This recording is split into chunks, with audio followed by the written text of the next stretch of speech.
cantar el himno escrito de su iglesia. Este es un himno que habla sobre la relación que tenemos con el Señor, siendo nosotros su esposa, siendo nosotros su iglesia, y las promesas que tenemos en Él por esta unión. Así que cantemos todos juntos.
Hermanos, buenos días. Bueno, mis hermanos, vamos a leer la palabra del Señor. Antes de empezar, les quisiera pedir paciencia por los niños que están presentes en el auditorio. Ellos están aquí con nosotros porque hacen parte del pueblo de Dios y ellos poco a poco se van a ir acostumbrando a estar en medio de nosotros. Entonces, nosotros como adultos pues podemos tener paciencia hacia ellos. Habiendo dejado claro eso, vamos a leer la palabra del Señor en Hebreos capítulo 6, versículo 4, vamos a ponernos de pie para leer la santa palabra del Señor. Hebreos capítulo 6, versículo 4.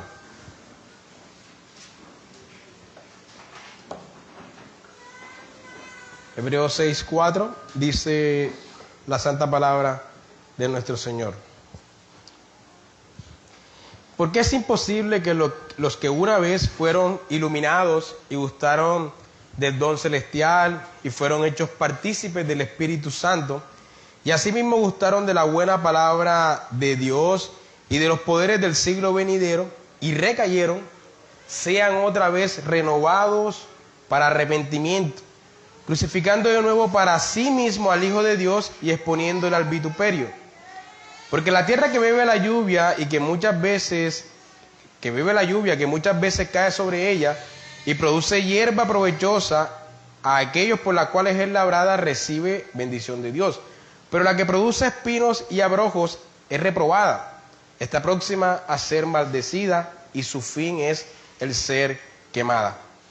Pero en cuanto a vosotros, oh amados, estamos persuadidos de cosas mejores y que pertenecen a la salvación, aunque hablamos así. Porque Dios no es injusto para olvidar vuestra obra y el trabajo de amor que habéis mostrado hacia su nombre, y habiendo servido a los santos y sirviéndoles aún. Pero deseamos que cada uno de vosotros muestre la misma solicitud hasta el fin, para plena certeza de la esperanza, a fin de que no os hagáis perezosos, sino imitadores de aquellos que por la fe y paciencia heredan las promesas. Amado Padre Celestial, te pedimos que tú hables a nuestras vidas en esta mañana, que tú nos exhortes y nos animes también, Señor. Que tu Hijo sea glorificado. Háblanos, Padre, en el nombre de Jesús. Amén. Recordemos, mis hermanos, la problemática de nuestra audiencia. Recordemos que son personas tentadas a abandonar la fe en Cristo para volver a las sombras del judaísmo, para volver a las sombras del Antiguo Testamento. Por tanto, el autor de esta epístola tiene el objetivo de explicar la supremacía de Cristo con respecto a todas las sombras del Antiguo Testamento. Cristo es superior a los profetas, ya lo vimos. Cristo es superior a los ángeles, ya lo vimos. Cristo es superior a Moisés, ya lo vimos. Cristo es superior al a la figura del sumo sacerdote, etcétera, ¿sí? Pero el autor, hasta el momento, ha estado mostrando también advertencias muy serias para aquellos que están tentados a abandonar la fe en Jesús. En el capítulo 2.3, que ya lo predicamos hace un tiempo, él habla del juicio para aquellos que descuidan una salvación tan grande, ¿no? ¿Cómo escaparemos nosotros si descuidamos una salvación tan grande? En el capítulo 3, versículo 7, versículo 15, en el capítulo 4, versículo 3 y versículo 7, le repite siempre la misma idea. Les advierte que si oyen hoy la voz de Dios, no endurezcan vuestros corazones, porque de lo contrario no entrarán al reposo de Dios. Estas son advertencias muy serias. Y en nuestro contexto cercano, como vimos en la predicación anterior de nuestro pastor Eddie, capítulo 5, versículo 11 al 6:13, nos dice que estos hebreos, lectores de esta epístola, se han vuelto tardos para oír y que ellos poseen una fe bastante, pero bastante inmadura, ¿no? Se han vuelto tardos para oír y poseen una fe bastante inmadura, así que vemos constantes advertencias en esta carta y habrán advertencias hasta el final, así que será un tema muy repetitivo. Y esto último, lo que enseñó el anciano Eddie en la última predicación, de que son tardos para oír y tienen una fe bastante inmadura, eso último es bastante importante porque nos da mucha luz para poder entender esta unidad de pensamiento que vamos a estudiar hoy. Hermanos, las doctrinas esenciales y elementales de la fe o de nuestra fe son vitales para nuestra plena salvación, ¿sí? La fe en Jesucristo y todo lo que el autor menciona en el contexto, ¿no? La doctrina de bautismos, etcétera. Todo esto es importante para nuestra fe y no hay doctrinas más importantes que otras, pero sí hay doctrinas muy elementales que son de mucha importancia para nuestra plena salvación. Sin ellas, de hecho, no hay salvación. Sin embargo, nuestra meditación en estas doctrinas también es de vital importancia para nuestra perseveración y santificación. Es decir, por creer verdaderamente en estas doctrinas somos salvos, ¿sí? Pero una vez hemos abrazado con total convicción estas doctrinas y meditando siempre en ellas, deberíamos crecer en santificación y perseverar hasta el final. Es decir, el autor no está diciendo algo como, mira, esas doctrinas ya son básicas. Olvídense de esas doctrinas y comienzan a crecer en otras doctrinas. No, o sea, las doctrinas elementales de la fe son de vital importancia para perseverar. Pero esas doctrinas de vital importancia no estaban produciendo madurez en ellos. Deberían darnos salvación y al mismo tiempo nuestra meditación en esas doctrinas y crecer en conocimiento, crecer en madurez, tanto teórico como práctico, debería ser la consecuencia de estas doctrinas elementales, ¿no? Ahora bien, lo que estaba pasando con los hebreos no era esto. Muchos de ellos no habían abrazado con total convicción estas doctrinas elementales de la fe cristiana. No las habían abrazado con total convicción. Y al estar todavía luchando para asimilar estas doctrinas, no habían podido seguir creciendo en la fe. Ellos se mantenían inmaduros y esto les impedía seguir perseverando. Cuando no estás convencido de cosas tan elementales, eso impide el crecimiento de tu fe. Por esa razón, el autor de esta epístola se ve en la necesidad de explicarles nuevamente cosas tan elementales a ellos, cosas que para nosotros no son elementales, pero para esa audiencia sí lo era, ¿sí? Como que Cristo es nuestro gran sumo sacerdote, o que Cristo es nuestro perfecto sacrificio, y él se esfuerza en explicarle eso, y da por sentado, para nosotros, el autor de Hebreos es un gran teólogo, y dice muchas cosas increíbles, pero es por nuestra ignorancia del tema, pero lo que él estaba diciendo eran cosas elementales que ellos debían saber, ¿sí? Cosas muy básicas para la fe. Cristo es nuestro sacrificio, Cristo es nuestro sumo sacerdote, etc. Él se veía en la necesidad de repetir cosas elementales, porque ellos todavía no estaban plenamente convencidos de que Cristo era su sumo sacerdote, o que Cristo era su sacrificio perfecto, y por esa misma razón no estaban creciendo en la fe. Y no solamente ellos tenían la necesidad, de que nuevamente se les explicara estas cosas elementales, sino que además estaban tentados a volver a las sombras del Antiguo Testamento, ¿sí? No estaban conformes con que Cristo fuera su sumo sacerdote y querían sumos sacerdotes humanos. No estaban conformes de que Cristo fuera su perfecto sacrificio y querían elevar ellos mismos los sacrificios que antes elevaban.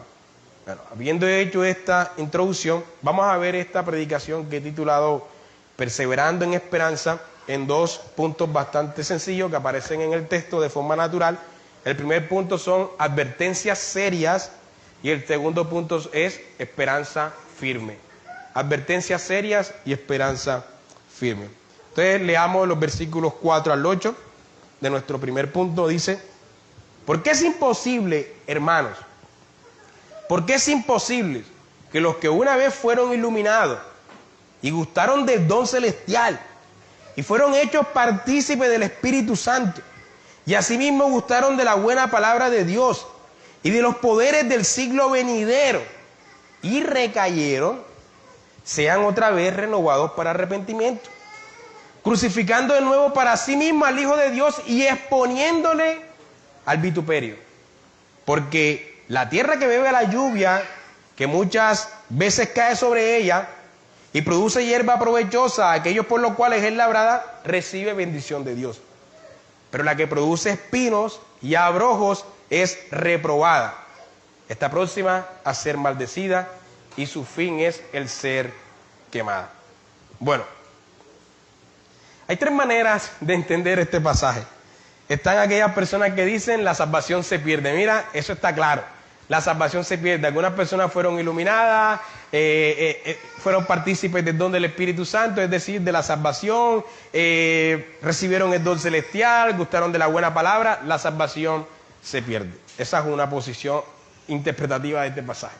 La otra posición es la posición que dice, bueno, esas son meras advertencias hipotéticas, pero nunca se cumplen. Solamente son advertencias que están ahí, pero eso en realidad nunca se va a cumplir en ningún creyente, ¿sí? Ambas posiciones creo que son equivocadas. Porque en tercer lugar, y esta es la posición que vamos a enseñar en esta mañana, el autor no está hablando en términos de elección o de salvación, sino en términos del pacto, en términos pactuales. Es decir, él está advirtiendo a aquellos apóstatas que están dentro del pueblo del pacto. Eso es lo que él está haciendo. Estas advertencias, por supuesto, no tendrán sus efectos en los escogidos, ¿sí?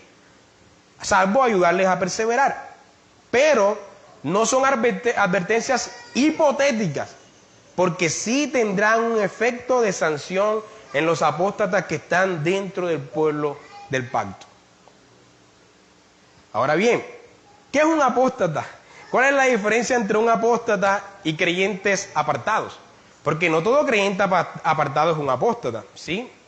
Creyentes apartados duran muchos años apartados y luego vuelven al redil del Señor, luego vuelven a Él.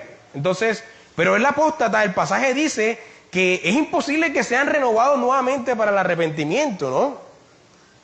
Debemos tener claro entonces esta diferencia.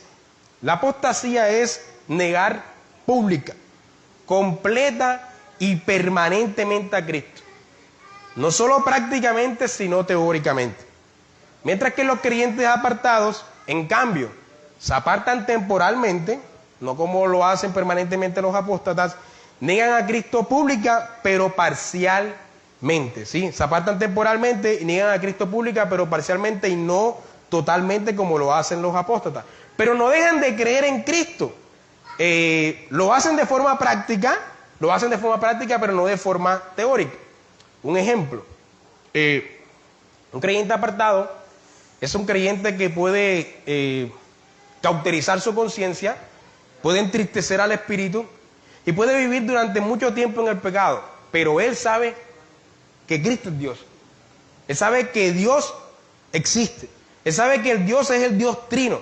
Y él sabe que él vive de esa manera en contraste con lo que él cree. Y él se siente siempre como un pecador diciendo: yo debería volver a la iglesia, debería volver a creer debería volver a congregarme, debería estar en comunión con el Señor, debería estar en comunión con mis hermanos, pero no lo hace. El pecado parece que lo ahoga, puede más que él, ¿no? Digamos que es un creyente apartado, una persona que tiene sus valores cristianos, que cree en Cristo, pero vive como un pecador. Sus obras no son consecuentes con su creencia.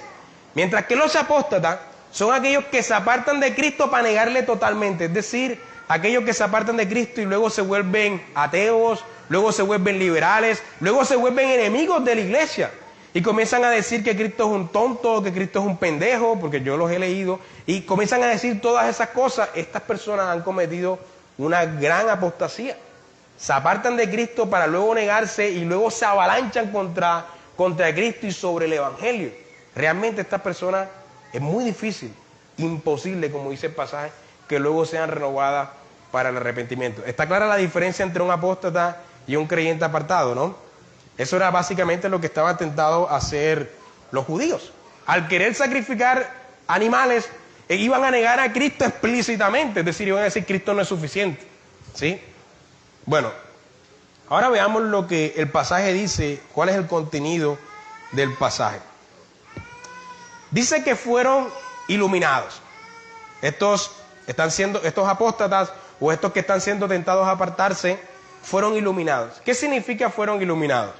Bueno, iluminados de acuerdo al consenso de la mayoría de teólogos, porque es muy difícil realmente entender cada uno de los términos que están aquí, pero basándonos en la sola escritura, en otros pasajes, parece que fueron iluminados es que tuvieron conocimiento de la verdad. No solamente un conocimiento diluido del Evangelio, sino tuvieron un conocimiento pleno de la verdad. Ellos eran reformados, conocían las doctrinas de la gracia, conocían la teología sistemática, tenían un pleno conocimiento de la verdad, fueron iluminados.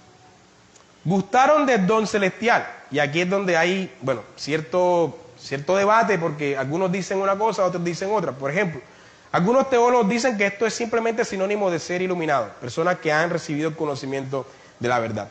Otros dicen que esto significa participar de los sacramentos. Gustar del don celestial es participar de la Santa Cena, participar del bautismo, eso es participar del don celestial. Gustaron del don celestial. Y otros dicen que significa ser tenidos como miembros de la iglesia o como miembros del pacto visible. Sí, son miembros de la iglesia, son miembros del pacto y están activamente en nosotros. Gustaron del don celestial. Yo no sabría decirles cuál es la posición correcta, pero sea lo que sea, ellos gustaron de este don, ¿sí? Sea el sacramento, sea pertenecer a la iglesia, o sea pertenecer al pueblo del pacto, o sea que fueron iluminados. Definitivamente no puede ser salvación, y ya veremos por qué. En tercer lugar, dice que ellos fueron partícipes del Espíritu Santo. De alguna forma ellos participaron de los dones del Espíritu Santo, sin ser salvos, sin ser regenerados y sin tener un don espiritual. No es que ellos poseían un don, porque los que poseen dones espirituales son aquellos donde el Espíritu realmente mora.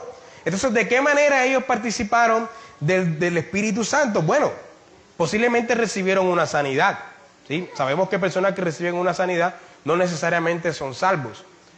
Posiblemente recibieron algún milagro, posiblemente eso, o posiblemente recibieron alguna respuesta a sus oraciones. Estar aquí presente, ver los milagros de Dios, participar de todas las cosas que como pueblo del pacto estamos, es de cierta manera para ser partícipe del Espíritu Santo. Vemos los milagros que Dios obra entre nosotros y de hecho somos partícipes de esos milagros. Gustaron de la buena palabra de Dios, es decir, tuvieron un conocimiento, tal vez mucho o tal vez poco, pero tuvieron un conocimiento, un adjetivo esclavo aquí, un adjetivo esclava aquí, de la buena palabra de Dios. Es decir, no era un evangelio diluido, ¿sí? Algunas personas pueden apartarse y negar el evangelio porque han tenido un conocimiento de un evangelio muy diluido, un evangelio falso, pero aquí dice la buena palabra de Dios, es decir, era un evangelio sano, un correcto evangelio, tuvieron un correcto entendimiento de la verdad. Y dice que participaron de los poderes del siglo venidero. Y eso es ser testigos del poder de Dios obrando. Por ejemplo, ellos seguramente vieron a los apóstoles hacer milagros, vieron a los apóstoles resucitar muertos, vieron a los apóstoles liberar endemoniados. Judas es un gran ejemplo de esto, ¿no? Vio a Cristo hacer todos estos milagros y aún así luego le rechazó y le vendió y le negó. Gustaron de los poderes del siglo venidero. Así que fueron iluminados, tuvieron conocimiento de la verdad, gustaron del don celestial, sea que hayan participado en los sacramentos, hayan sido miembros de la iglesia, fueron hechos partícipes del Espíritu Santo, recibieron sanidades, recibieron respuestas a sus oraciones, incluso gustaron de la buena palabra de Dios, un buen conocimiento, así como estamos nosotros aquí todos los domingos escuchando la palabra del Señor fielmente explicada, y fueron partícipes de los poderes del siglo venidero, vieron las obras de Dios obrando en su pueblo. Todo esto, mis hermanos, es una experiencia muy similar a la que tuvo el pueblo de Israel en el desierto. Muy similar a la que tuvo el pueblo de Israel en el desierto. Recordemos, ellos fueron iluminados en el desierto, en el Éxodo, en el conocimiento de la verdad. Ellos fueron partícipes de la revelación especial de Dios. Ellos vieron a Dios mismo revelando la ley en el Sinaí. Fueron testigos de los relámpagos, de la voz de Dios, que el que lo oía tenía miedo, y después baja Moisés con 2 tablas con la ley. Ellos fueron testigos de eso.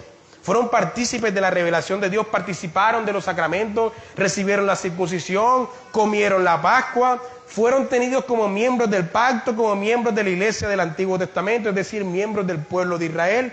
Fueron partícipes de las obras de Dios, vieron las plagas, vieron los hechos portentosos, pan cayendo del cielo, carne viniendo en viento, agua saliendo de las rocas, el mar siendo dividido. Y a pesar de todo esto, esa generación en el desierto endureció su corazón y apostató. Negó el poder de Dios y dijeron: queremos volver a Egipto. Eso es básicamente apostasía. Y eso es básicamente lo mismo que estaban tentados a hacer los hebreos. Lo mismo, después de haber sido partícipes de todo esto. Y eso es básicamente lo mismo que ocurre con los apóstatas hoy. Yo he conocido una infinidad de apóstatas y me sorprendo de las blasfemias que salen de sus bocas o que salen de sus teclados.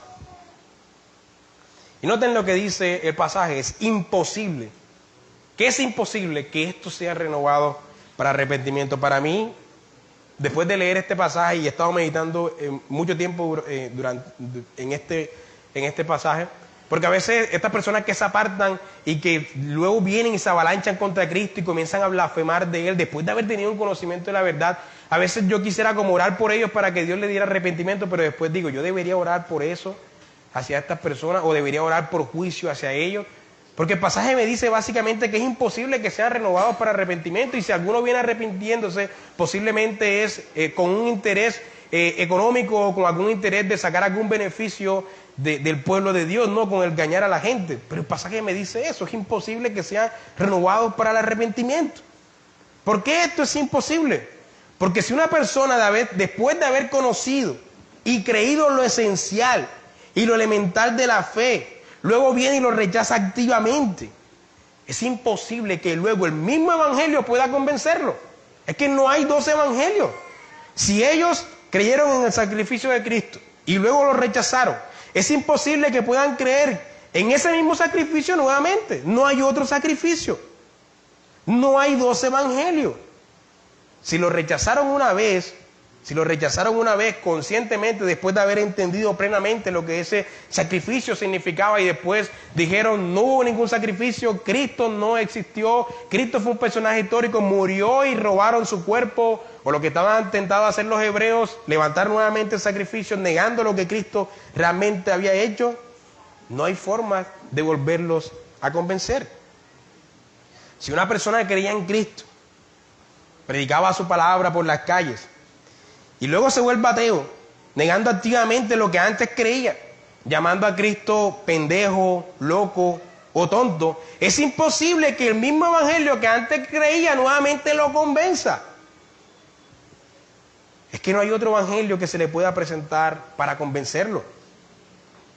Y eso mismo es lo que estaba pasando con los hebreos.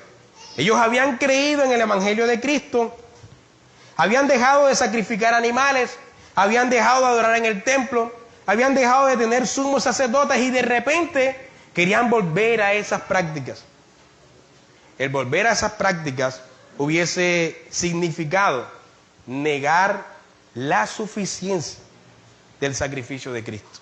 La suficiencia de que el sacrificio de Cristo es suficiente para nosotros. Así que, ¿qué otro evangelio se le podía presentar para hacerles recapacitar si ya habían negado conscientemente el único evangelio que hay?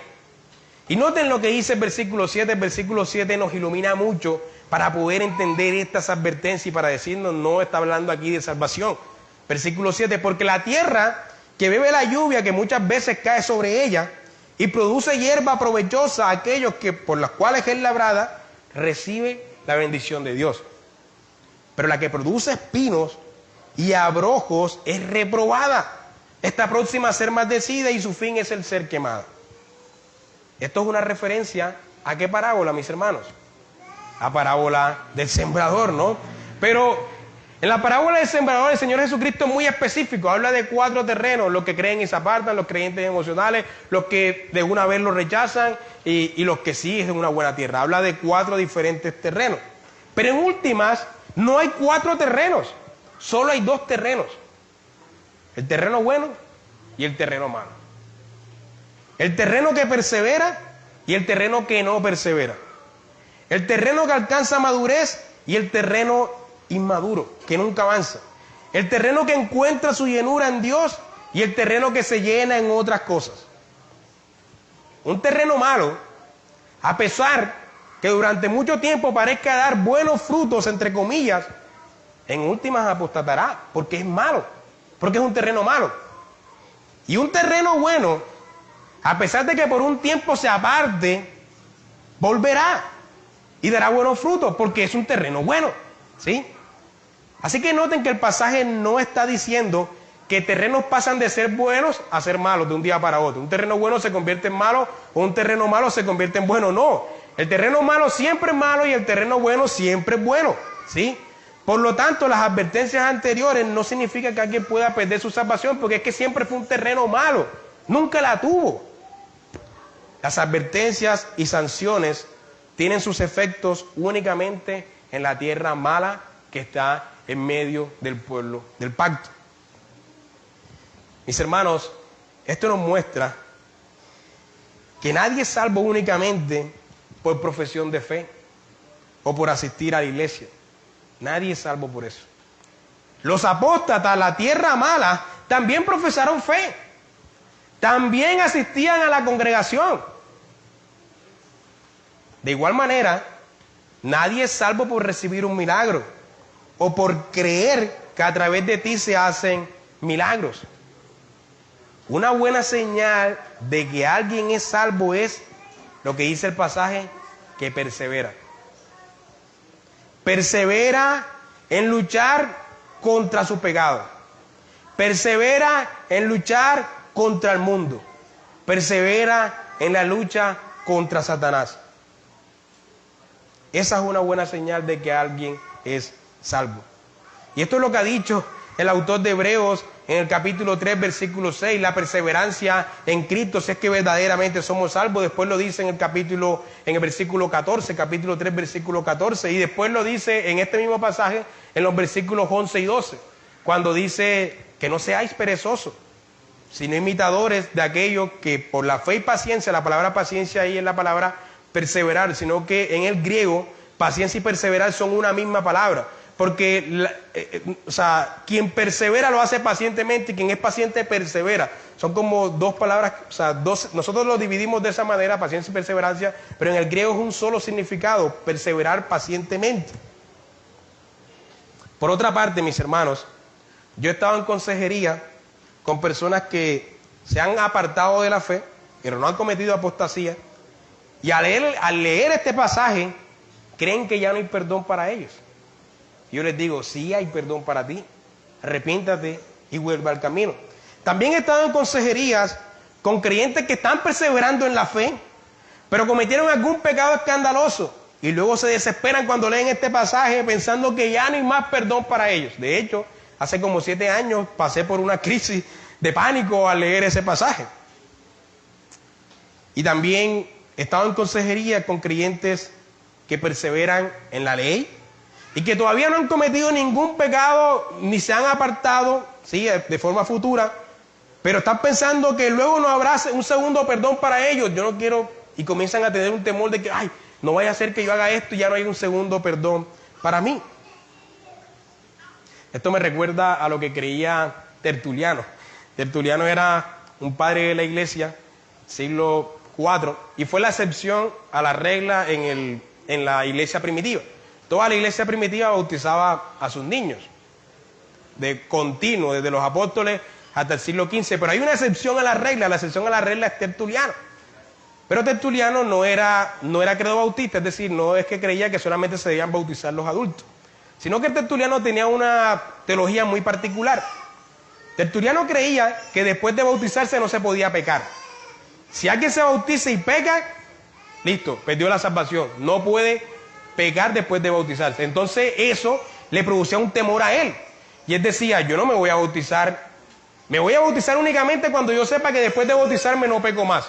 Eso es lo que Tertuliano pensaba. Y eso influenció a mucha gente en aquellos días. Entonces las personas se bautizaban en su lecho de muerte. Antes de morir ahí se les bautizaba porque ya no pecarían más, ¿sí? Y eso es lo que ellos pensaban. Tertuliano, por supuesto, no se puso al bautismo de niño porque si un niño estaba en agonía se le bautizaba, ¿sí?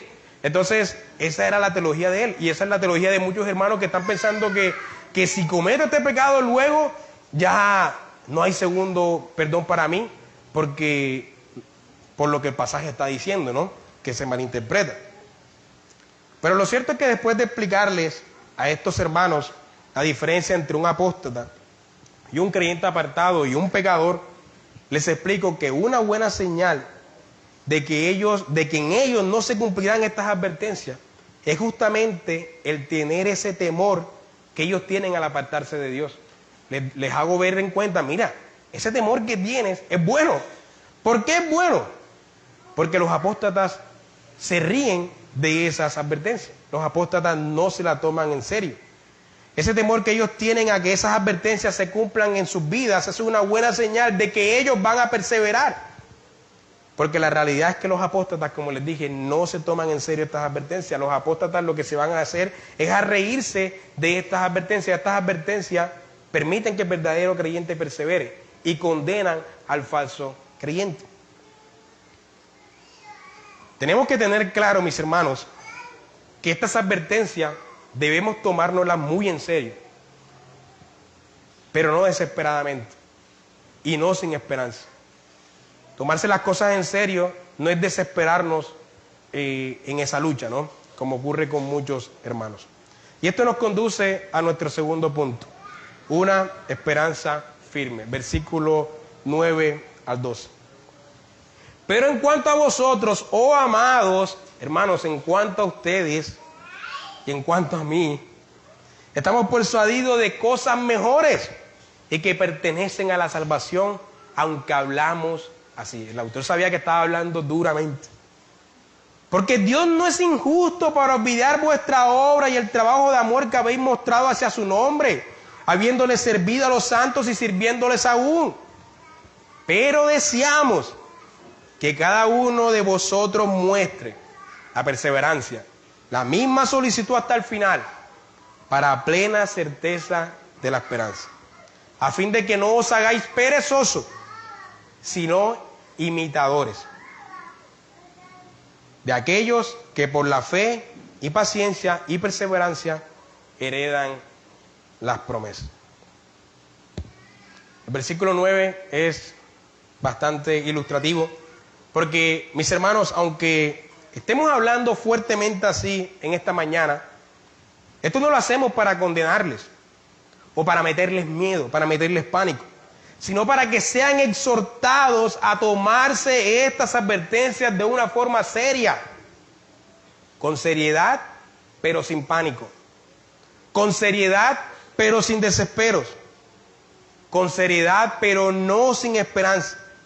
Hablamos así para que sean exhortados a creer en la fe, para ser cristianos, a perseverar en la fe, a crecer en la fe, para ser cristianos maduros, para ser cristianos que perseveran. Hablamos así para decirles, miren, no se aparten de la fe, no nieguen a Cristo. Si ustedes ya conocieron la verdad, entonces perseveren en ella, porque peor es haberla conocido y no seguir en ese camino. El sacerdocio y el sacrificio de Cristo debe ser, mis hermanos, suficiente para nosotros. No busquemos satisfacer nuestro intelecto lejos de los tesoros del conocimiento que solamente hay en Cristo. No busquemos satisfacer nuestros deseos lejos de la obra de Cristo. No busquemos satisfacer nuestras necesidades lejos de la suficiencia que hay en Cristo. No busquemos satisfacer el hambre lejos del pan que Cristo nos da. No busquemos satisfacer nuestra sed lejos del agua que Cristo nos da. Ahora bien, aunque hablamos así, mis hermanos, estamos convencidos de cosas mejores para ustedes y para nosotros. Estamos convencidos de que son y que somos salvos y que perseverarán y perseveraremos en la fe. El versículo 10 nos da mucha luz también. ¿Por qué estamos convencidos de esto? Porque el autor dice, pero en cuanto a ustedes, estamos convencidos. Increíble que a pesar de estar tentados ellos a la apostasía, el autor que les está hablando duro, luego les diga, estamos convencidos, tenemos certeza de cosas mejores para ustedes. ¿Por qué estamos convencidos de estos? El autor dice, él recurre al conocimiento de Dios, dice, porque Dios no es injusto para olvidar vuestras obras, ¿sí? Y el trabajo que han hecho sirviéndole a los ángeles, a los santos y sirviéndoles aún. Es el conocimiento de Dios. Dios lo sabe. Dios sabe lo que han hecho. Pero no está hablando de obras. Vamos a entender mejor esto. El autor coloca el conocimiento de Dios como una verdad en la cual debemos meditar. Anteriormente, en unas predicaciones atrás, vimos que Dios puede socorrernos de nuestras luchas porque Él las conoce, ¿no? Él sufrió nuestras luchas cuando se encarnó en nuestra naturaleza y conoce nuestras luchas y por eso puede socorrernos de nuestras luchas. No las conoce solamente por su conocimiento omnisciente, sino porque Él mismo las padeció en la carne, ¿sí?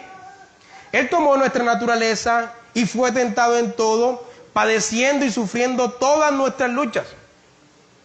Hay una canción de Santiago Benavides que me encanta, se llama Dios también, así se llama la canción. La pueden escuchar cuando tengan tiempo, Dios también. La canción muestra cómo Dios, tanto el Padre como el Hijo, han experimentado nuestras luchas. Voy a leer un fragmento de su canción. Dice: Dios también fue un inmigrante. Dios también tuvo que huir. Acuérdense cuando Cristo tuvo que huir. Dios también fue desplazado. Dios también perdió a su niño. Dios también probó la soledad. Dios también se quedó sin amigos cuando más precisaba de su solidaridad. Dios también pasó por el dolor. Dios también lloró. Dios también estuvo preso. Dios también sufrió por haber dado amor.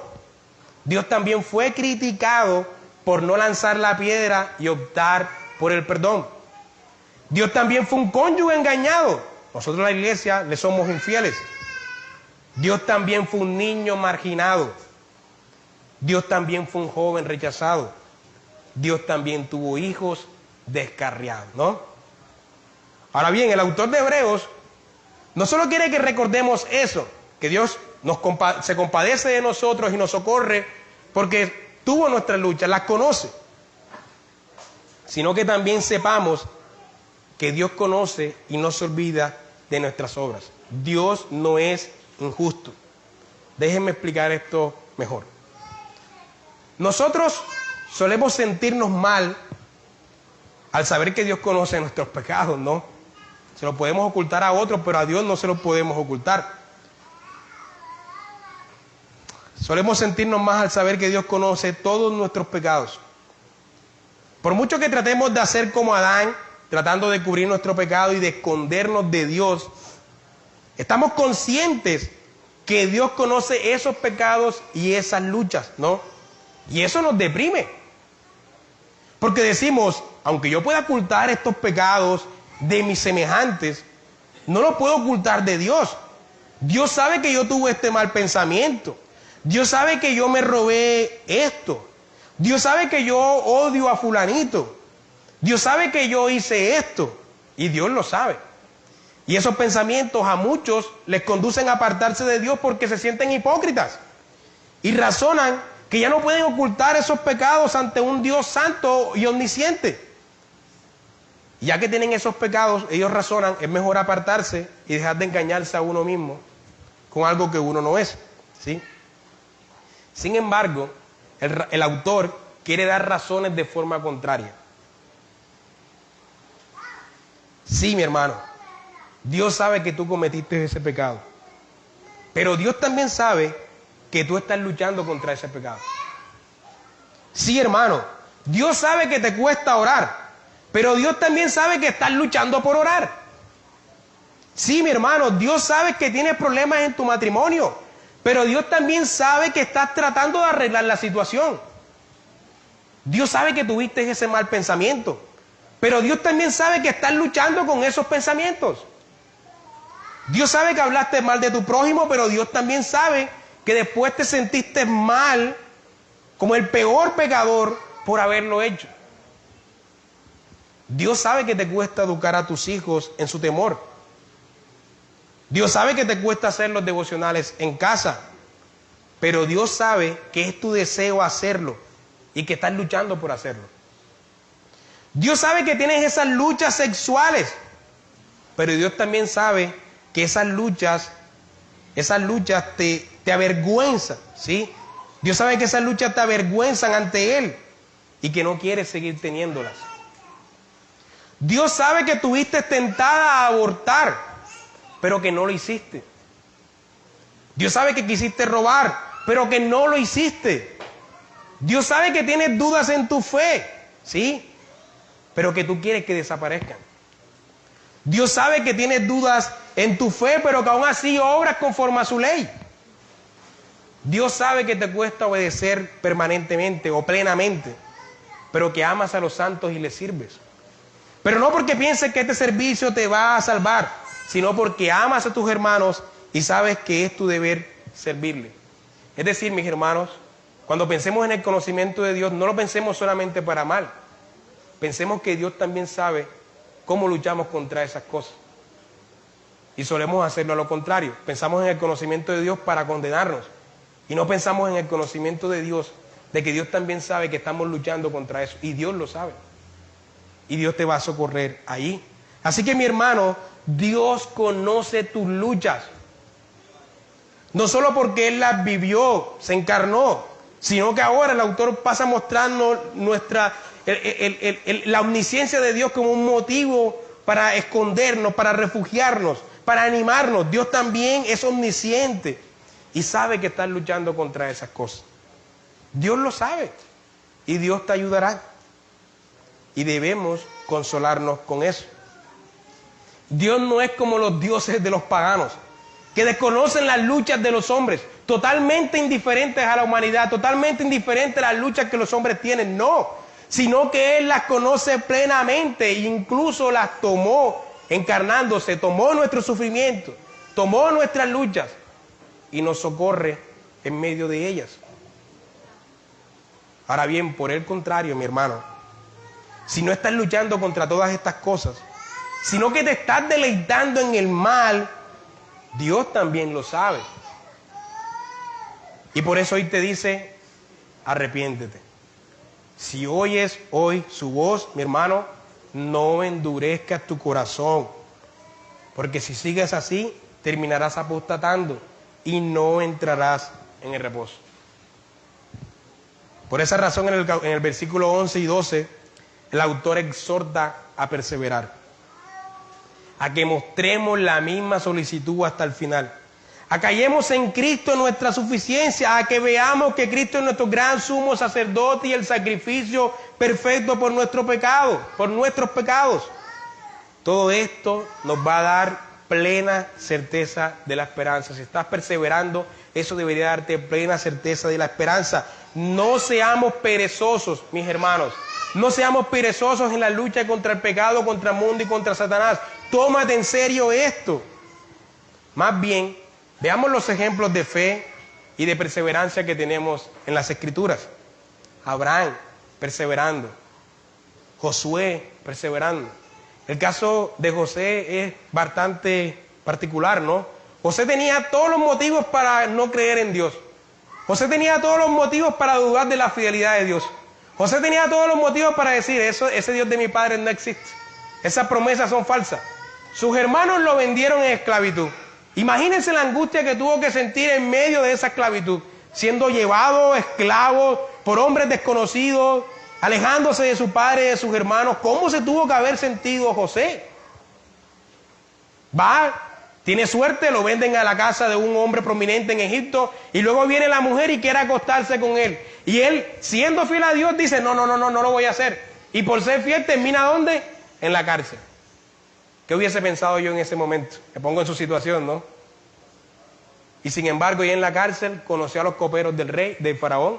Y cuando faraón tuvo un sueño, los coperos le remitieron a José, y José le interpretó el sueño, y José se volvió el segundo en Egipto, ¿no?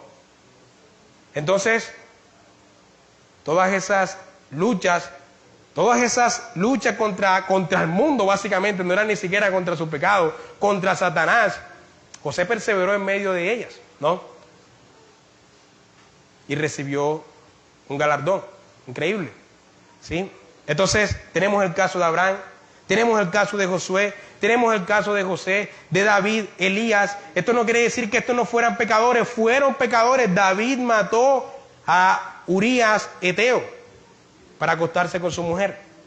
Pecado escandaloso, que si hoy en día una persona lo hace, yo digo, este es un vil apóstata, un vil desgraciado, ¿no? Matar a un hombre por acostarse con su mujer, eso es un canalla.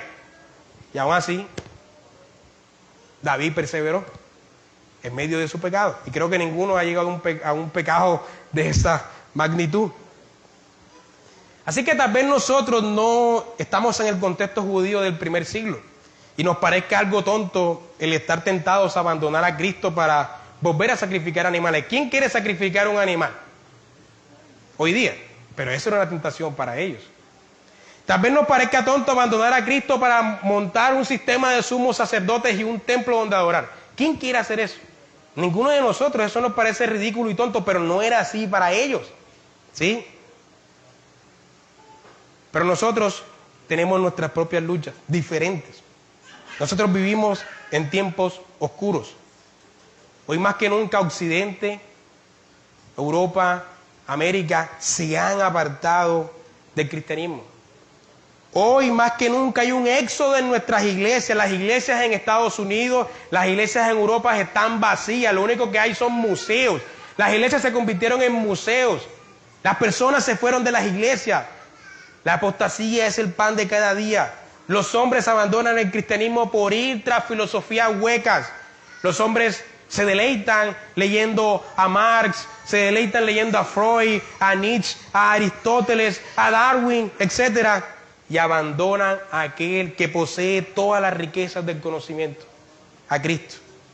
Las filosofías humanistas, naturalistas, materialistas, orientales, evolucionistas, marxistas, mercantilistas, místicas, tienen embobado, idiotizado a Occidente.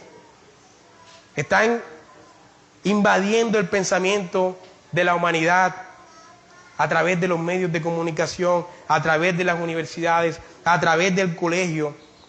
Y la humanidad está cayendo cautiva en esas huecas filosofías. Nuestras naciones han dejado de encontrar su suficiencia en Cristo para ir tras la lujuria, para ir tras el placer, para ir tras el dinero, tras la fama, tras el libertinaje, tras el vicio. Vivimos, mis hermanos, en una época de apostasía activa, muy activa. Ya no creen en el Espíritu Santo, pero creen que se pueden conectar con la naturaleza. Ya no creen en el Dios Trino, pero creen en la madre naturaleza. Ya no creen en la oración, pero creen en las vibras. Sin embargo, mis hermanos, nosotros estamos llamados a perseverar en medio de este contexto de apostasía. No abandonemos a Cristo, las riquezas del conocimiento que hay en Él para ir tras filosofías huecas. No abandonemos a Cristo para ir tras el placer, tras la lujuria. Tenemos esperanzas sublimes y Dios está con nosotros, socorriéndonos en nuestras luchas. Así que, mis hermanos, avancemos con la vista puesta en el autor y consumador de la fe. Y tengamos a los santos que perseveraron en el pasado como buen ejemplo de cómo aquel que comenzó en nosotros la buena obra nos dará la fe y fortaleza para perseverar en Él. Así que aunque hablamos así, mis hermanos, estamos convencidos de cosas mejores con respecto a ustedes. Amén. Gracias, Padre, por tu palabra. Aplícala a nuestras vidas en el nombre de Jesús. Amén.